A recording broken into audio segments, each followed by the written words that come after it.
So here it is, episode 12, finally. And I'm in Arizona. And I've been here for 3 weeks. And I'm working on the truck. I'm trying to get some things squared away. And I'm still out there getting footage in the desert whenever I can. And while I was working on the truck and talking to the locals in Chino Valley, a story kept coming up over and over again about 999 people being killed in the desert and the entire story being covered up by the government. This interested me big time. So, while I'm waiting for parts to arrive, I've got time to kill. So I start doing a little research about the Black Canyon Massacre out in Black Canyon City, Arizona. And it turns out a lot of people know about this, but trying to nail it down as fact or fiction was incredibly difficult. But I got right on it. And if you want to hear this entire story, because it is a good one, you're going to want to sit back, you're going to want to relax, and you're going to want to check this out.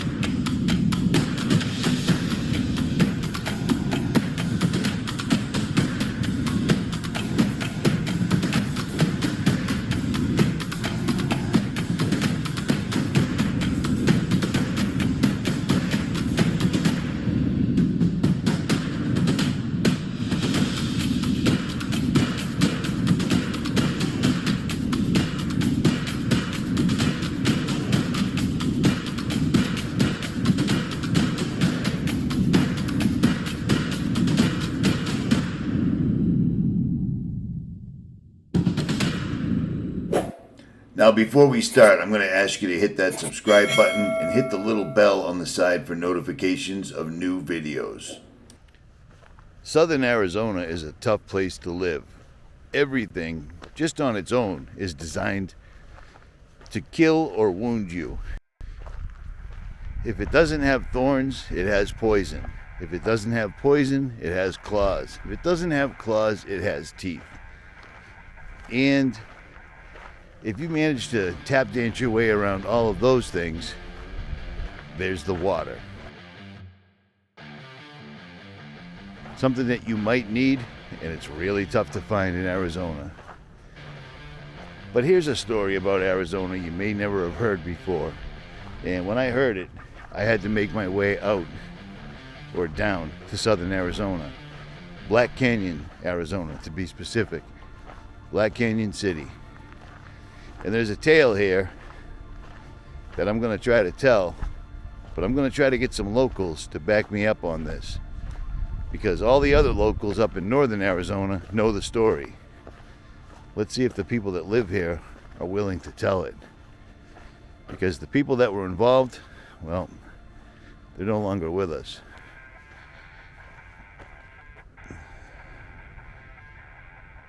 Legend has it 999 people all ended up dead, and the government covered it up. On an early Sunday morning, I made my way down to Black Canyon City, a sleepy little town with about 2,000 people as the population. A small town, one gas station, one supermarket, one store, the usual. On this morning, I only saw a couple of people walking their dogs, driving by, or taking a hike. It's a small town, and you'd never know that this story originated here. But indeed, it did. And it all started back in 1967, coincidentally, the year I was born. Strange. But I'm going to try to tell you this tale with as many facts and as little fables as I possibly can.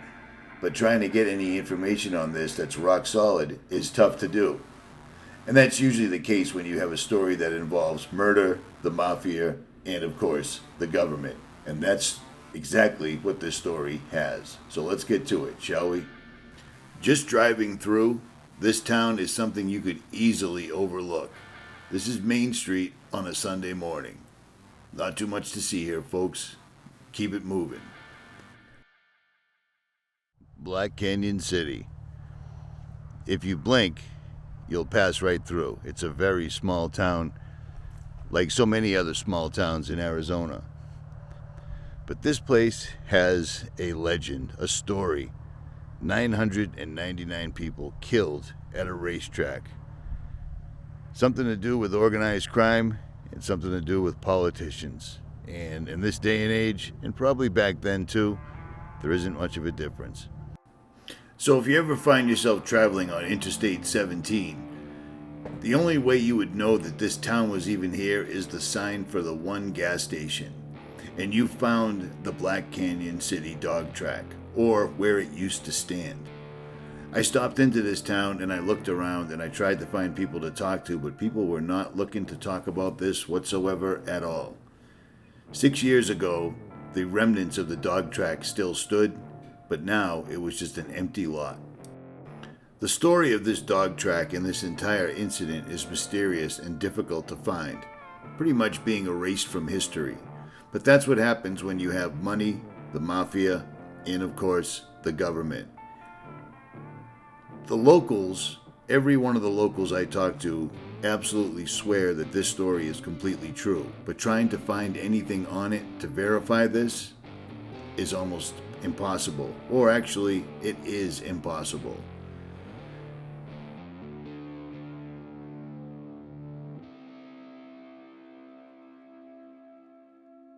But here's what I found.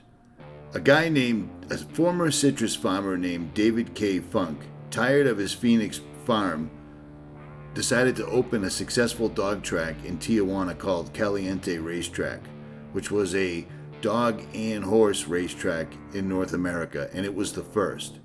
It was hugely successful, and with his newfound fortune, he moved his wife and 4 young children, Albert, Charlotte, Richard, and David Jr., back to Arizona, and they opened several more greyhound tracks.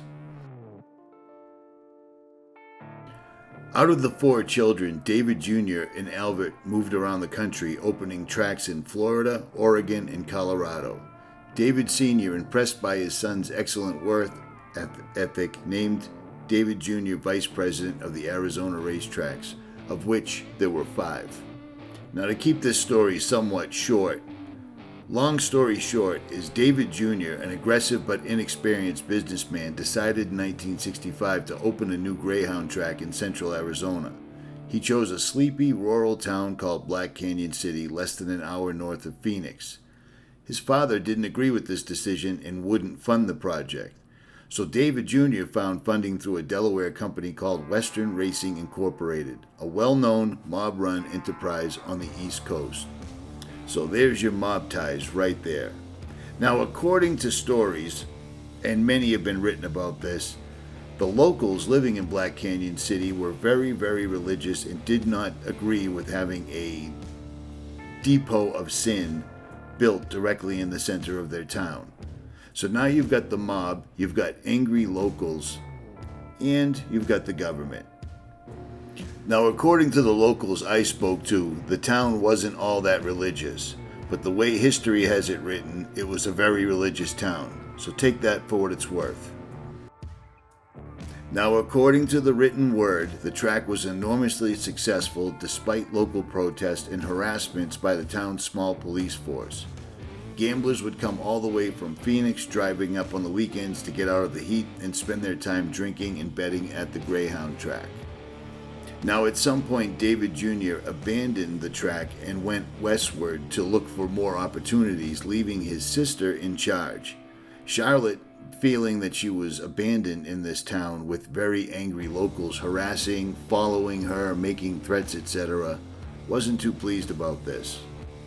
But Charlotte wasn't completely alone. She did have her husband, Monty, and Monty was an alcoholic, but he was excited at the chance to run the business alone. With escalating tensions from the locals, the mafia, and the fact that David Jr. was gone for so long, Monty and Charlotte argued about shutting the track down. Charlotte cited the violence and poor profit margins. David Jr., Monty said, would not agree to it. At this point, the track's profits were way down, and the Western Racing Company was no longer asking for their money nicely. The threats had grown so violent that David Jr. showed up in Arizona with his humorous broken in 3 places. They weren't playing around anymore.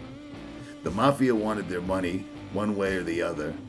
Charlotte and Monty weren't running the track properly at all, and Charlotte wanted to abandon it completely. She wanted nothing to do with this whatsoever at all. But with mounting pressure from the Mafia, the following month, David Jr. received another threat from Western Racing to ruin him. So he bought ad space in Phoenix and Tucson and advertised the comeback of the century for the failing business. On July 10th of that year, all patrons of the track would not only receive $10 in betting credit, but also drink for free between 11 a.m. and 1 p.m. Much to Charlotte and Monty's disappointment, the response was overwhelming.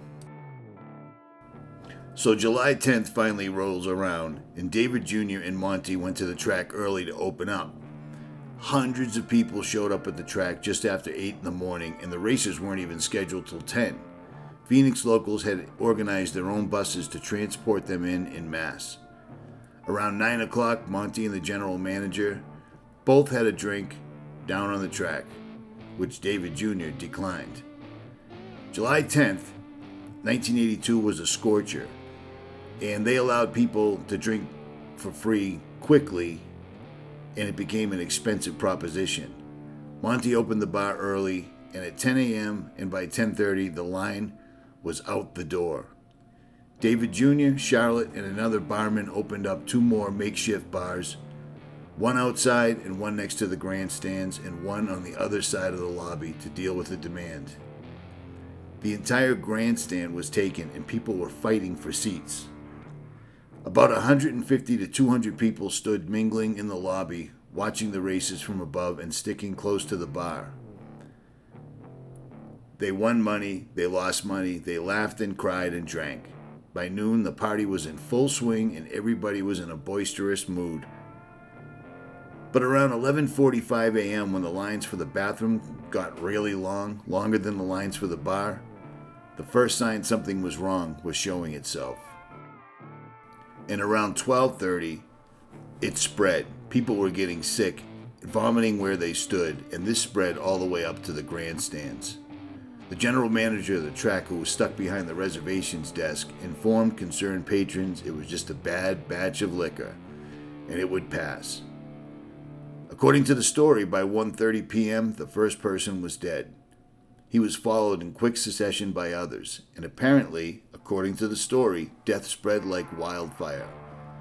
People were dropping dead in the bathrooms, others simply never raised themselves out of the seat and died and keeled over where they sat, screaming in pain. Local emergency services, who had finally been called, were slow to respond, and by 4:30, 618 people were dead and 1,000 more were hospitalized. Tents were set up in the dirt parking lot. Medical staff from every town within 200 miles were called in. Of those that were hospitalized, another 381 people died just outside the dog track. The 999 deaths were ruled as poisonings. Now, strangely or coincidentally enough, David Jr., Charlotte, and Monty all survived. David Jr. was the first one to accuse anyone, and he wrote a letter to his father the following day. It included a timeline of the events on the day of the murders and a paragraph detailing why he couldn't help but be suspicious of his sister, Charlotte, who absolutely wanted the track shut down. And according to the story, Charlotte was pretty much unfazed, as so many people died violent deaths next to her at the bar, and she had gone to considerable lengths to ensure that the man called Brad Davidson was served several free drinks. Brad Davidson was the man that had been harassing and threatening her all the way up to the point where she wanted to close the track down. Now keep that in mind. Now again, according to the story, Charlotte accused her husband Monty of the murders. After every bottle of liquor in the building tested positive for arsenic. She told investigators she had twice raised a glass of bourbon to her lips only to have her husband slap it away. She suddenly became concerned for her pregnancy was his excuse. Monty disagreed that this ever occurred. Now, David Jr., on the other hand, was a drinker. Was also suspected of the murders due to his refusal to drink at all during the opening day with his manager, a tradition that David Jr. had always taken part in. No one had ever seen David Jr. turn down a drink in his life except on this particular day. So basically, everyone in the family that owned the track is suspected of killing their own patrons. And again, according to the story, David Sr. wrote a letter to his business partner, and he said he believed the town's religious zealots had organized the poisoning since they were the ones to gain from it. They didn't want this place here in the first place. This was the quote-unquote comeback of the century, and it worked. So David Jr.'s father, David Sr., told his partner that he believed the local religious zealots were responsible for the arsenic poisoning. 999 people in just a matter of hours dropping dead. That's a problem. Now bear in mind, the town to this day still brings its water in because of its high arsenic content. But the arsenic isn't enough to kill 999 people in a matter of hours. This was a deliberate poisoning, according to the story. Now, the governor.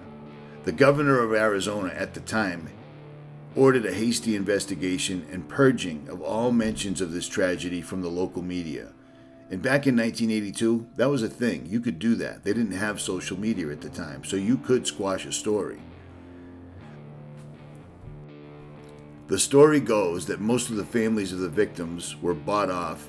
The FBI closed the investigation on July 16th. The governor was in the throes of his own scandal at the time, and apparently it was accusations of handing out casino licenses for Native Americans in return for campaign donations, and he didn't want any more bad press. And the funny thing about that story is, if you ever heard of the Phoenix Lights, thousands of people saw an enormous UFO pass over Arizona, including Fife Symington, and he denied it because he had his own political problems going on at the time and didn't want to draw any more fire. He later came out and admitted that exact thing. So there is that. According to the history written on this, no charges were ever filed against anybody, and the track was closed that day and abandoned until the mid-'80s. Albert Funk tried to revive the property as a swap meet venue. He abandoned this venture a few years later when it failed to draw vendors. Nobody showed up, and if you've ever been there, you could see why. It's kind of in the middle of nowhere. These guys gave up on racetracks and opened a successful string of portrait studios throughout the Southwest. In 2005, David Jr. died, and Monty died in 2007. Charlotte and Richard are the only children left still alive today, and no one has ever admitted to the murders. Sadly, the culprit in this case may never be known due to both local authorities' refusal to investigate the massacre and the federal government's disinterest in it. And even if someone did decide to reopen the 30-year-old case, there's no evidence left. The building is now gone. Everyone's been dead for a long time, and nobody really seemed to care about it, to be perfectly honest. I drew a lot of this information from Gin and Toxic, an essay in the '82 Black Canyon Massacre, as well as Bloody Basin in Black Canyon and Black Canyon City Greyhound. Links will be in the description box below. Whether this story is true or not is completely up to you. A lot of people had the opportunity to walk through the ruins of this place before they tore it down, and they were finding things like betting tickets with the date July 10th, 1982 printed on them. They were finding invoices, things that were just lost within all the graffiti and vandalism that went on. And like I said, I was just there several days ago, and the entire place has been razed except for the grandstands. You can still see where people were sitting and betting. Now, is this story true, or is it completely false? According to the people that live here, it's absolutely true. It absolutely happened. According to the mainstream media and the government, it didn't happen. But I'll tell you what, I'll take the local working man's story over the mainstream media or the government's any day of the week. At any rate, that's the story, and I'm sticking to it. 1,000 people almost killed in one day at a mass poisoning at a place that nobody wanted to succeed. Believe it or don't. At any rate, if you enjoyed this video, make sure you hit that like, share, and subscribe. Leave a comment below, and I will try to return the favor. I am out.